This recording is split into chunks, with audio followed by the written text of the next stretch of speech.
सीता सुरेन पर हमले की कोशिश हुई है। शादी समारोह में सीता सुरेन पहुंची थी, सरायढेला के निजी होटल में ठहरी थी। पूर्व पीए देवाशीष घोष पर यह आरोप लगा है, पिस्टल चलाने की कोशिश का आरोप लगा है। सुरक्षा गार्डों ने देवाशीष को पिस्टल के साथ दबोचा। पुलिस ने मौके पर पहुंचकर गिरफ्तारी भी देवाशीष की कर ली है। बताया जा रहा है कि जो पूर्व पीए है वो पीए से हटाने के बाद से वो गुस्से में था और इसी बात को लेकर के विवाद था और अचानक वो पहुंच गया, उसने पिस्टल तान दी। हालांकि जो सुरक्षा गार्ड मौके पर मौजूद थे उन्होंने पूर्व पीए देवाशीष घोष को उसी वक्त दबोच लिया और तस्वीर भी आपको हम दिखा रहे हैं जहां देखिए यही पिस्टल जो उसके हाथ में था। हालांकि पिस्टल उसके पास कैसे पहुंचा इसके बारे में पुलिस लगातार छानबीन कर रही है, तो चाहे वो पिस्टल हो कारतूस हो वो बरामद किया गया है। संजय सिन्हा हमारे साथ न्यूज 18 संवाददाता फोन लाइन पर जुड़े हुए हैं। संजय, वो तस्वीर भी पिस्टल की देख पा रहे हैं और सवाल कई है कि उसको पीए से हटाए जाने के बाद से विवाद उसके अंदर बढ़ता चला गया। अभी क्या कार्रवाई पुलिस की तरफ से हो रही है? पुलिस इस मामले में अपनी जो जानकारी है उसकी बढ़ रही है। जो जानकारी मिल रही है पुलिस जो खुद पीएस जो पुलिस से पूछताछ में जो जानकारी देते हैं पुलिस उससे आगे बढ़ रही है। लेकिन बात हम सियासत करें, जिस तरीके से इसमें कह सकते हैं कि पूर्व जो पीए है उसकी महत्वाकांक्षा जिस तरीके से लगातार जो प्रबल होती नजर आ रही थी, जो जानकारी मिल रही है कि वो जो किसी तरीके से जिस तरीके से नाराज काफी चल रहा था जब सीता सोरेन उन्होंने पीए पद से हटाया था। देखिए, हर राजनीतिक जो हस्ती होती है वो अपने राजनीतिक सफलता असफलता का मूल्यांकन करती है और इसी का मूल्यांकन सीता सोरेन ने भी किया था। लगातार 2 चुनाव हुए, लोकसभा चुनाव में जिस तरीके से हार हुई और विधानसभा चुनाव में जिस तरीके से उनको हार मिली, तो दोनों को उन्होंने सीता सोरेन, तो जाहिर है कि जब ये ऐसी कोई परिस्थिति सामने आएगी तो लोग अपनी टीम को बदलते हैं, नया टीम बनाते हैं ताकि जो एक नया फैसला पुराने फैसले का जो मूल्यांकन होता है। और जो जानकारी मिल रही थी कि जो देवाशीष घोष हैं वो पॉलिटिकल फैसले में भी शामिल होते हैं। जाहिर है जब आपके आसपास के लोग जो होते हैं पीए होते हैं, पीएस होते हैं, जो आप कह सकते हैं कि जो एक विधायक के साथ लोग होते हैं, तो कहीं भी फैसले में सलाह मशवरा में होते हैं। और जाहिर है कि तो अंदरूनी बात है कि विधायक जब सीता सोरेन जो है जो पूर्व विधायक रही हैं वो कितना फैसले जो देवाशीष घोष के साथ कितने फैसले को शेयर करती थी, कितना फैसला मानती थी, कितने हद तक राजनीतिक जो सलाह मशवरा होता है उनको शामिल करती थी। लेकिन जो बात आ रही है कि कहीं उनसे नाराज थी, उन्होंने पीए को निकाल दिया था देवाशीष घोष को, और पी उनको निकालने के बाद ही देवाशीष घोष लगातार नाराज चल रहा था और शायद इसी को लेकर के जो धनबाद में मुलाकात हुई थी, बातचीत हुई थी। अब बातचीत के दौरान ही वो नाराजगी में कह सकते हैं जैसे ही तलखी बढ़ी उसने देसी कट्टा जो हथियार होता है वो उसने निकाला। हालांकि गनीमत से कि उस समय बॉडीगार्ड से सुरक्षा कर्मियों ने धर दबोचा। हथियार की तस्वीर संजय देख पा रहे हैं, ये हथियार उसके पास कैसे पहुंचा, कहां से आया, कुछ इसके बारे में जानकारी? नहीं, फिलहाल इसके लोग कोई जानकारी नहीं है कहाँ से आया। लेकिन देखिए, जब वो कहते हैं कि जब आपके जो कह सकते हैं कि जब पॉलिटिकल हस्तियों के साथ आप उठते बैठते हैं तो कई लोगों से मुलाकातें भी आपकी होती है। और हथियार आज के समय में जिस तरह कह सकते हैं कि जब आप किसी चीज को लेकर के जैसे आप कहते हैं जैसे इंसान की सोच होती है और वैसे ही इसका फैसला होता है, तो जाहिर है कि हथियार पास में है, जब आप पूर्व विधायक के पास मिलने जा रहे हो तो इंटेंशन को समझा जा सकता है। इंटेंशन गलत भी हो सकता था, शायद हम ये मान सकते हैं कि अच्छा था, बड़ी घटना होने से बच गई, क्योंकि जिस तरीके से उसने देसी कट्टा बाहर निकाला, ये मौके पर दबोचा गया, समझिए बड़ी घटना होने से बची है। लेकिन इसको आप ऐसे मान सकते हैं कि अगर कोई संजय, देवाशीष ने जब से पीए का पद छोड़ा था और उससे लेकर के अभी तक वो कहां काम कर रहा था, किसके लिए काम कर रहा था, कुछ इसके बारे में जानकारी है क्या? कोई और भी इसके साथ हो सकते हैं लोग? देखिए, जो देवाशीष ने जैसे ही उनको देखिए विधानसभा चुनाव की बात कर लीजिए, ये पूरी प्रक्रिया संपन्न हुई आपको दिसंबर के आसपास संपन्न हुई। अभी मार्च का महीना चल रहा है, तकरीबन 2 से ढाई महीने का वक्त था। लेकिन हमने सीता सोरेन का बीच में जब इंटरव्यू भी मैंने किया था सीता सोरेन से, और उस दौरान भी वो मिले थे, उस दौरान मुलाकात हुई थी और वहां पर सीता सोरेन के आसपास उन्होंने देखा। चलिए संजय, बिल्कुल आपके पास आएंगे। धनबाद से संजय गुप्ता भी हमारे साथ जुड़े हुए हैं। धनबाद की तस्वीर सामने आई है। धनबाद नहीं, ये पूरी घटनाक्रम हुई जहां पर एक समारोह में पहुंची हुई थी सीता सोरेन और उसी वक्त पूर्व पीए देवाशीष भी पहुंचता है, पिस्टल तान देता है और मारने की कोशिश करता है। अभी आपके पास संजय धनबाद से क्या अपडेट है? फिलहाल तो जो देवाशीष घोष है उसे गिरफ्तार करने के बाद अब जो है न्यायिक हिरासत में भेज दिया गया है। वही पुलिस इस मामले की अब जांच कर रही है। वह भी जांच कर रही कि आखिर देवाशीष घोष के पास वह पिस्टल जो है तो वह कहां से आई थी, क्योंकि सीता सोरेन हाई प्रोफाइल नेता है, भाजपा की नेत्री है, साथ ही साथ अगर कहा जाए तो मुख्यमंत्री के वह भाभी है। और यही कारण है कि पुलिस भी इस मामले को पूरी तरीके से तहकीकात कर रही है। देवाशीष घोष से भी पूछताछ की है, लेकिन अब उसे जो है न्यायिक हिरासत में भेज दिया गया। अब पुलिस हर पहलुओं की जांच कर रही है कि आखिर जो यह हमला अचानक किया गया, क्या यह सोची समझी साजिश थी या एक बड़ी प्लानिंग थी, या फिर इसके पीछे कोई और हो सकता है, या फिर देवाशीष घोष को जो पीए के पद से हटाया गया था कहीं वही कारण तो नहीं था जिसके कारण उसके मन में सीता सोरेन के खिलाफ में इतनी बड़ी दुश्मनी पड़ रही थी कि वह जान लेने पर आतुर हो गया था। क्योंकि अगर कहा जाए तो धनबाद के जिस निजी होटल में देवाशीष सीता सोरेन ठहरी थी वह एक हाई प्रोफाइल होटल है जहां पर की सुरक्षा के सभी पहलुओं को भी रखा जाता है, और यही कारण है कि देवाशीष घोष अगर पिस्टल लेकर वहां पहुंचा था तो ये बड़ा सवाल है। और इस मामले में हो सकता है कि पुलिस भी जो है तो पूरी तरीके से होटल प्रबंधन है उससे भी पूछताछ करेगी। यहाँ पर जो सीसीटीवी फुटेज, चलिए बिल्कुल, तो अब पुलिस इस मामले की और तह तक जाएगी। बहुत बहुत शुक्रिया इस अपडेट के लिए संजय आपका। तो सीता सोरेन पर हमले की कोशिश मामले में इरफान अंसारी का भी बड़ा बयान सामने आया है और कहा है कि मुझे तो चुनाव के दौरान ही लगा था कि भाभी गलत हाथों में है, उनके आसपास के लोग सही नहीं है, उसी का साइड इफेक्ट ये होगा। हमारी सरकार सभी के जान माल की सुरक्षा करती है, बीजेपी के सरकार ने निर्मम, उस सरकार में हत्या होती थी। इरफान अंसारी का बयान सुनाएंगे। चुनाव के दौरान हमें लगता था कि जो भाभी हैं वो गलत हाथ में चले, उनके जो आसपास के लोग सही नहीं हैं, तो लगता है उसी का साइड इफेक्ट हमको लग सकता है। सबकी जान माल की रक्षा करने के लिए सरकार बनी है। हम लोग कानून व्यवस्था हम लोग एकदम सबसे अच्छा है। रघुवर दास की सरकार नहीं है जो खुलेआम या मॉब लिंचिंग होकर मार देता था लोग। तो देखिए इरफान अंसारी का बयान हम आपको सुना रहे थे और इरफान अंसारी ये कह रहे हैं कि हम पहले से ही कह रहे थे कि सीता सोरेन जो है वो गलत हाथों में चली गई है और उनके आसपास जो लोग रह रहे हैं वो सही नहीं है और उसी का ये साइड इफेक्ट होगा। इरफान अंसारी ने ऐसा बयान दिया।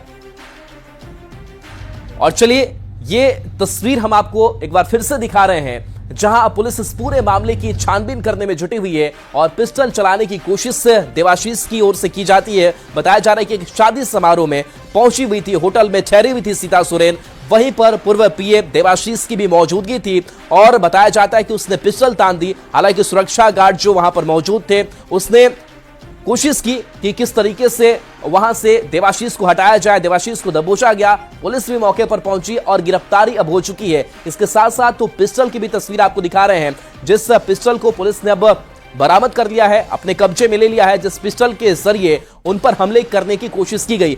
बताया जा रहा है कि पूरा जो मामला है इस बात को लेकर ही विवाद ऐसा माना जा रहा है कि पीए के पद पर वो काम करता था लेकिन सीता सोरेन ने उसे उस पद से हटा दिया था और उसको पद से हटाए जाने के बाद से ही उसकी नाराजगी जो है वो बढ़ती चली गई और उसी नाराजगी को लेकर के कहा जा रहा है कि उसने इस तरीके के हमले की कोशिश की है।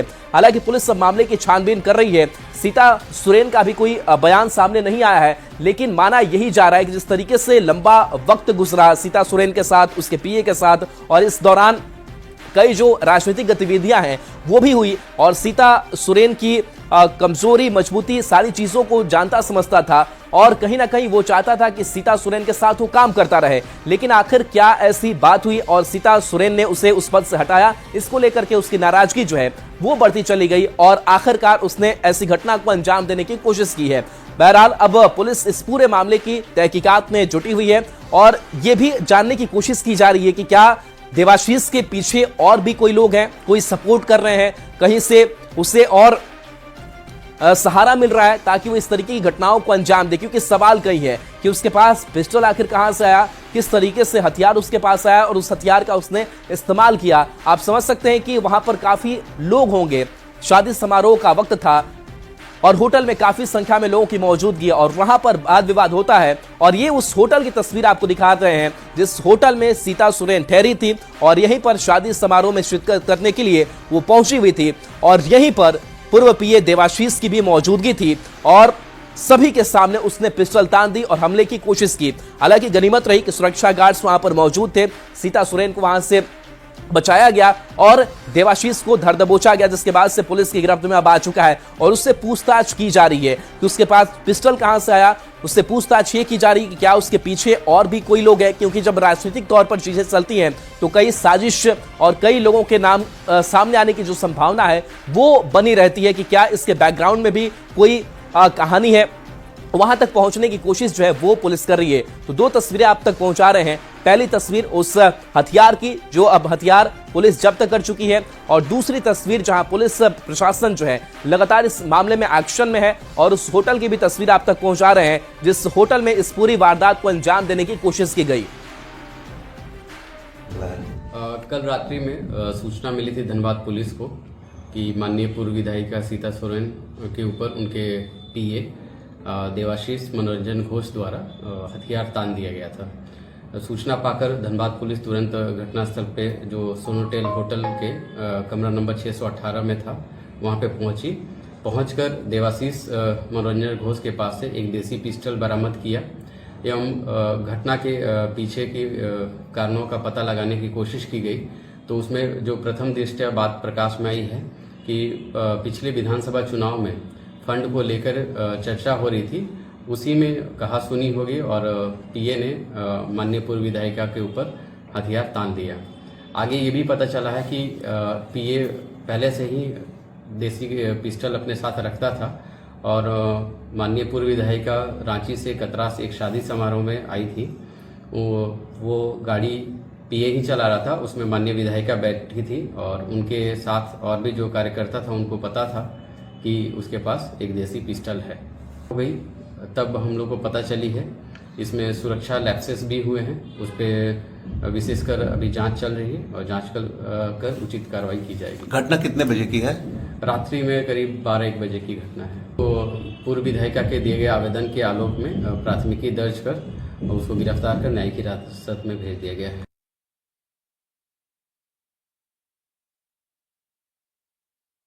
आपने सुना जहां पर पुलिस ने बताया कि किस तरीके से पूरी घटना क्रम हुई और कहीं ना कहीं सुरक्षा में भी लैप्स हुआ, और ये भी माना जा रहा है कि कुछ लोगों को ये जानकारी भी थी कि उसके पास पिस्टल मौजूद है, और लेकिन उसके बावजूद भी सुरक्षा मानकों का शायद पूरा ख्याल नहीं रखा गया। हालांकि पुलिस भी कह रही है कि इस पूरे मामले की हम छानबीन आगे कर रहे हैं, और जो आवेदन दिया गया है पूर्व विधायक सीता सोरेन की तरफ से, उस मामले में हम लगातार जांच कर रहे हैं और उस शख्स से भी लगातार पूछताछ की जा रही है कि इस पूरे मामले में आखिर विवाद जो है वो असल क्या है, क्योंकि अभी तक यही माना जा रहा है कि पीए पद से हटाया गया था देवाशीष, इसलिए नाराज था, इसलिए वो गुस्से में था और उसने ऐसी हरकत को अंजाम देने की कोशिश की है। पुलिस मामले की जांच कर रही है।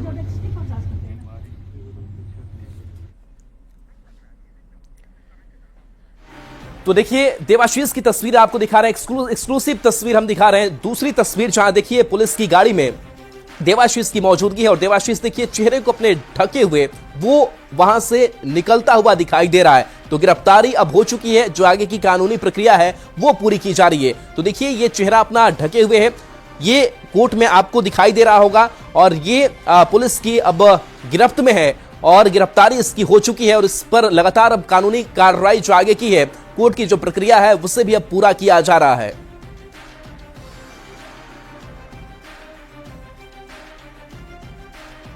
बढ़ेंगे आगे रांची से बड़ी खबर, जहां ताबड़तोड़ फायरिंग से राजधानी दहल गई है। बरियातू में थाना क्षेत्र में गोलीबारी हुई है, गोली लगने से कोयला कारोबारी घायल है, घर के बाहर ही हमला किया गया। मौके पर पुलिस पहुंची है, जांच में जुटी हुई है। ग्रीन सिटी के समीप गोली चली है, करीब दर्जन राउंड फायरिंग की बात कही जा रही है। तो ये तस्वीर आपको दिखा रहे हैं, जहां पर देखिए यहां से गोलियां बरामद की गई है, ताबड़तोड़ फायरिंग हुई है, और इस फायरिंग के बाद से राजधानी अब दहल उठी है। बरियातू में थाना क्षेत्र में गोलीबारी हुई, गोली लगने से कोयला कारोबारी घायल बताया जा रहा है। बंदा वहीं खड़ा था पहले से ही, और आगे में गाड़ी लगा दिया था लोग, तो मुड़ने में प्रॉब्लम हो रहा था। तब तक फायर कितना राउंड फायरिंग किया वो लोग 2 राउंड फायर किया है, भागते समय फिर 2 राउंड। कितने लोग थे? 2 आदमी थे। वो लोग 2 ही था? किस चीज में? और एक स्कूटी था आगे में जो लेके बंदा खड़ा था, घेर दिया था रास्ता? मतलब स्कूटी तो वो लोग साइड में लेके गली में खड़ा था। हाँ। और जो हमारी गाड़ी जैसे मुड़ी, आगे में एक 4 व्हीलर खड़ी थी, जिसके चलते हम लोग डिस्टर्ब हुए। तो मैंने शीशा खोला और राइट साइड से भी शीशा खोल के कि गाड़ी रोक के हम लोग निकल जाएं आगे, तब तक जो है कि फायर शुरू। और ओम प्रकाश हमारे साथ न्यूज 18 संवाददाता फोन लाइन तो जुड़ गए हैं। ओम प्रकाश, किस वजह से कोयला कारोबारी को निशाना बनाया गया, पुलिस क्या कार्रवाई कर रही है? जी, इस पूरे मामले में अमन साहू गिरोह का जो नाम है वो सामने आया है। उसके गिरोह के मयंक सिंह ने इस पूरे गोलीबारी की जिम्मेवारी ली गई है। बता दें कि इससे पूर्व भी जो कोयला कारोबारी हैं उन्हें निशाना बनाने के लिए अमन साहू के गुर्गे जो है वो रांची पहुंचे थे। हालांकि उस दरमियान वो अपने मंसूबों में कामयाब नहीं हो सके थे, क्योंकि पुलिस के द्वारा पहले ही कार्रवाई करके 5 अपराधियों को चुटिया इलाके से गिरफ्तार किया गया था। लेकिन इस बार कहीं न कहीं अपराधी जो हैं अपने मंसूबों में कामयाब हुए हैं, उनके द्वारा फायरिंग की घटना को अंजाम दिया गया है। तो कहा जा सकता है जो अमन साहू है वो झारखंड के लिए आतंक का पर्याय बना हुआ है। उसके गुर्गे कहीं भी जो फायरिंग की वारदात है या फिर जो अपना दहशत का माहौल है उसे कायम करने की कोशिश कर रहे हैं। खासतौर से अगर बात की जाए तो हाल के दिनों में पुलिस के लिए बड़ी चुनौतियां हैं। चान्हो इलाके में भी 2 दिनों पहले जिस तरह से फायरिंग की वारदात हुई थी, लॉ एंड ऑर्डर पर गंभीर सवाल उठे थे। बिल्कुल, तो कई सवाल भी इस घटना के साथ। ओम प्रकाश, बहुत बहुत शुक्रिया इस अपडेट के लिए आपका। और गुमला से बड़ी खबर, जहां कार और पिकअप की जोरदार टक्कर हो गई, दोनों गाड़ियों के परखच्चे उड़ गए। कार चालक गंभीर रूप से घायल है, पिकअप चालक मौके से फरार बताया जा रहा है। भरनो थाना क्षेत्र के NH 23 पर यह हादसा हुआ है। तो बड़ी खबर गुमला से है, जहां पर सड़क हादसा हुआ है। बताया जा रहा है कार और पिकअप की जोरदार टक्कर हुई है, कार चालक गंभीर रूप से घायल है, पिकअप चालक मौके से फरार बताया जा रहा है।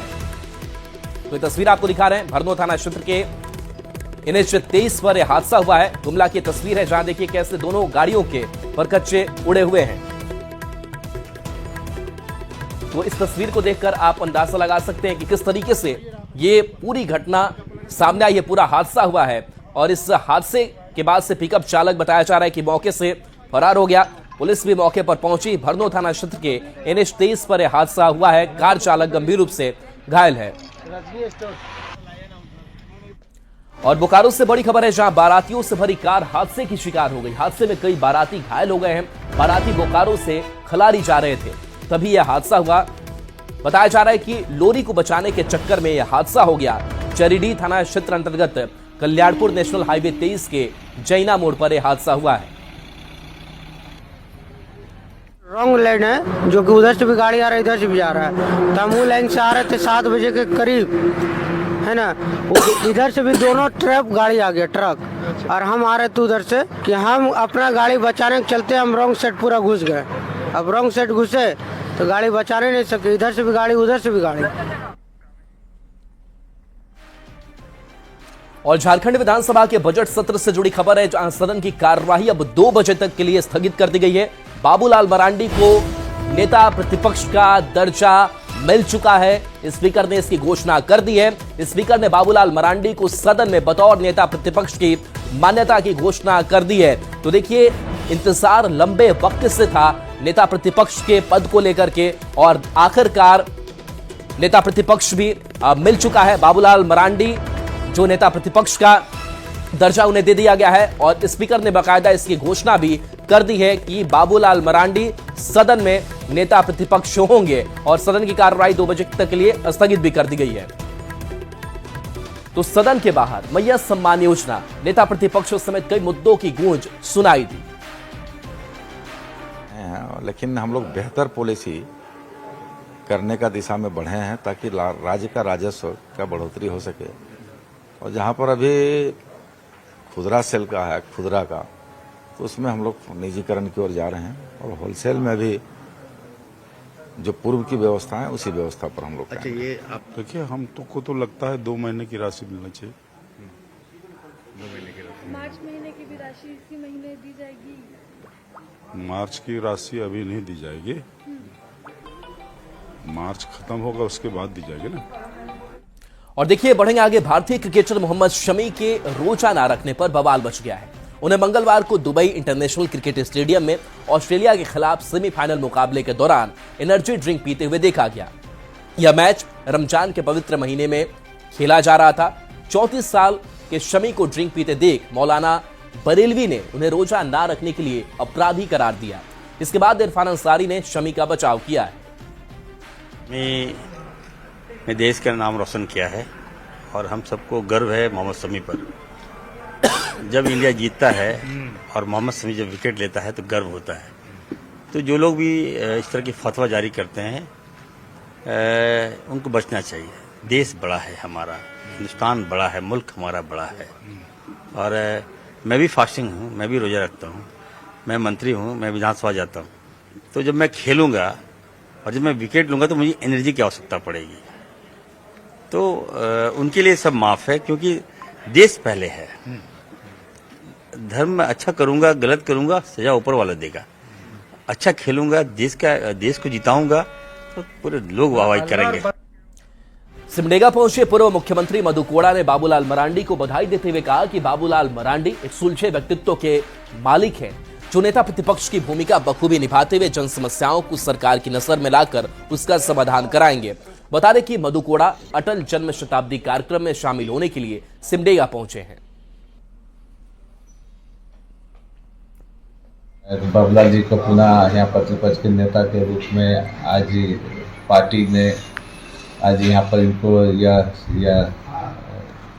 बनाया है, उसको चयनित किया गया है और सभी लोग उसको स्वागत किया है। और निश्चित रूप से एक प्रतिपक्ष नेता होने के नाते झारखंड विधानसभा में झारखंड के आवश्यकता को, झारखंड के समस्या को, झारखंड की बातों को वे एक जिम्मेदारी विपक्ष के रूप में अपनी बात को रख सकेंगे। और रांची से बड़ी खबर, जहां सीरम चोली फ्लाईओवर बनाए जाने का विरोध हुआ है। आदिवासी संगठन सड़क पर उतरे हैं, मानव श्रृंखला बनाकर के विरोध प्रदर्शन कर रहे हैं और कहा कि यह हमारी जमीन है और हम कतई बर्दाश्त नहीं करेंगे कि इस पर कोई और निर्माण हो। तो देखिए, ये विरोध देखने को मिल रहा है। सीरम चोली की तस्वीर है जहां फ्लाईओवर बनाए जाने का विरोध किया जा रहा है। आदिवासी संगठन सड़क पर उतरे हैं। फ्लाईओवर का निर्माण लगभग पूरा हो चुका है। उम्मीद है कि जनता को 1 माह के बाद समर्पित किया जाएगा। लेकिन आपको जो ये तस्वीर दिखा रहे हैं, ये आप देखें कि किस तरह से जो सरना स्थल है उसका विरोध को लेकर के यहाँ पर ये लोग मानव श्रृंखला बनाकर विरोध कर रहे हैं। विरोध का कारण यह है कि वहाँ की जो जमीनें हैं उस पर फ्लाईओवर का निर्माण किया गया है। हम सरकार से यही मांग करना चाहते हैं कि हमारा संस्कृति रूपी जो धरोहर हमारा है, जो कार्तिक बाबा के संघर्ष से देन जो सरना स्थल, केंद्रीय सरना स्थल है, उसके से छेड़छाड़ नहीं सहेंगे, क्योंकि हमारा जमीन ही हमारी आत्मा है और हमारा सरना स्थल हमारा संस्कृति, हमारा पहचान है। उसके साथ से छेड़छाड़ कोई भी करेंगे, चाहे सरकार हो, चाहे केंद्र सरकार हो, चाहे राज्य सरकार हो, हम 1 इंच भी बर्दाश्त नहीं करेंगे, 1 इंच भी हम जमीन नहीं देंगे। क्योंकि अगर हमारा सरना स्थल मिट गया तो आदिवासी खत्म हो जाएगा, मिट जाएगा, सत्यानाश हो जाएगा। तो मैं आग्रह करता हूं कि पिछले बार हमारे माननीय चमरा लिंडा भी आए थे, लेकिन उनकी बात भी सरकार नहीं सुन रही है। चरणबद्ध तरीके से मुख्यमंत्री से बात करने का आग्रह किया और बात भी किया, परंतु पॉजिटिव आश्वासन नहीं मिलने के कारण हम लोग चरणबद्ध आंदोलन कर रहे हैं। खत्म करने की कोशिश हो रही है, यह दुर्भाग्य है। और यहाँ के लोग, सरना आदिवासी भाई बहन सारे लोग मुख्यमंत्री से मिले, एक मंत्री हैं उनसे भी मिले, उन्होंने आश्वासन भी दिया, उसके बाद भी काम जारी है। या देख रहे हैं आप, विरोध का भी तरीका अलग है। मानव श्रृंखला बना करके ये लोग विरोध कर रहे हैं और ये विरोध लगातार जारी है। इसलिए जारी है कि सरहुल में जो सरना का पूरे पर्व का दौरान जो एकत्रित होते हैं और वहीं पर इकट्ठा होकर के इनकी जो जमीन है सरना स्थल का, और उस पर अतिक्रमण की बात इन्होंने कर रहे हैं। क्योंकि जब विकास का काम होता है तो फ्लाईओवर का निर्माण हो रहा है, निश्चित तौर पर ये जो जमीनें हैं ये कह रहे हैं कि सरना स्थल का है। अब आने वाले वक्त बताएगा कि इनकी मांग को पूरा किया जाएगा। लेकिन फिलहाल अभी बजट सत्र चल रहा है और निश्चित तौर पर इनकी आवाज सदन के अंदर और सदन के बाहर भी सुनी जा रही है। कैमरामैन संत के साथ निरंजन सिंह, न्यूज़ 18 रांची। और चलिए न्यूज़ 18 बिहार झारखंड पर खबरें आपके लिए लगातार जारी।